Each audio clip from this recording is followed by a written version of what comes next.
Hi, my name's Rob and I'm a specialist here at wishihadthat.com. I'm here today with Heather, and she doesn't know too much about installing crown molding, so we're going to take a look at all the steps it takes to get a professional finish on your crown molding job. We've measured our room and made all of our cuts, and now we're ready to start installing the crown molding. Before we apply any adhesives, we're going to check the fit of the molding to make sure we don't have any problems.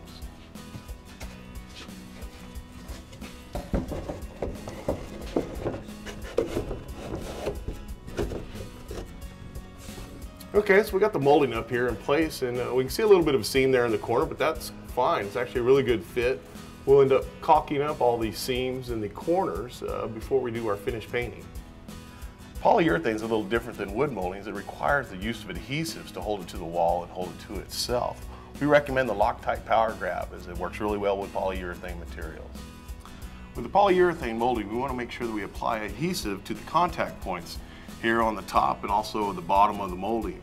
And then anywhere that molding joints together, we want to make sure that we put enough adhesive on there that when we squish them together, the adhesive comes out a little bit. It gives us a nice tight joint and keeps the parts from separating over periods of time.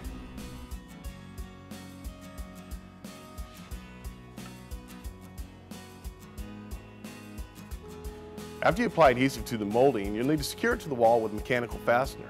You can use finishing nails or an air-powered brad gun.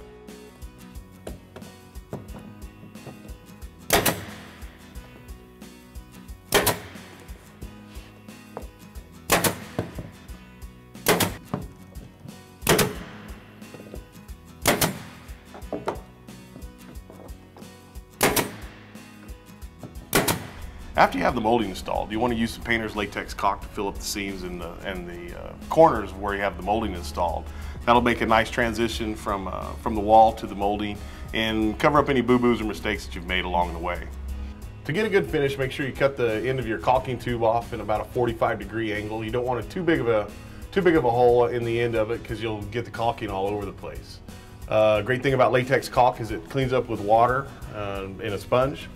I'm going to go ahead and get started on this seam here, and then I'm going to let Heather finish up the seams on the top and the bottom and get us a good finish going.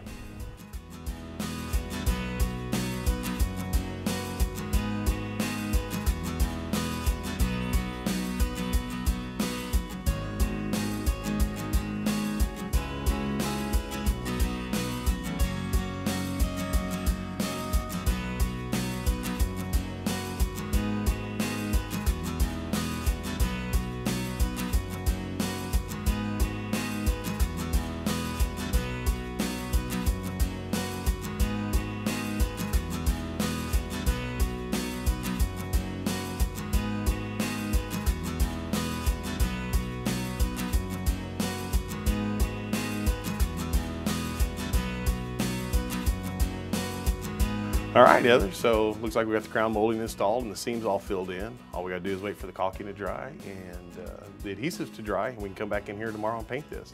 I'll let you try your hand at painting. Okay. Well, we've waited 24 hours and the caulking and adhesive is dried now, so now we're ready to mask the molding and get it painted.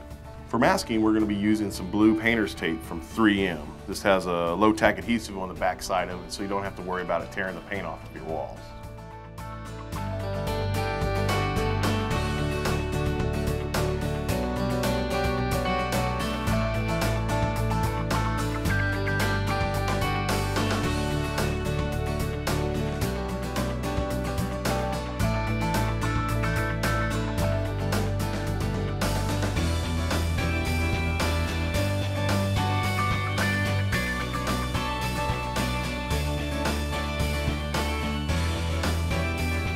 Well, Heather, you did a great job painting the molding.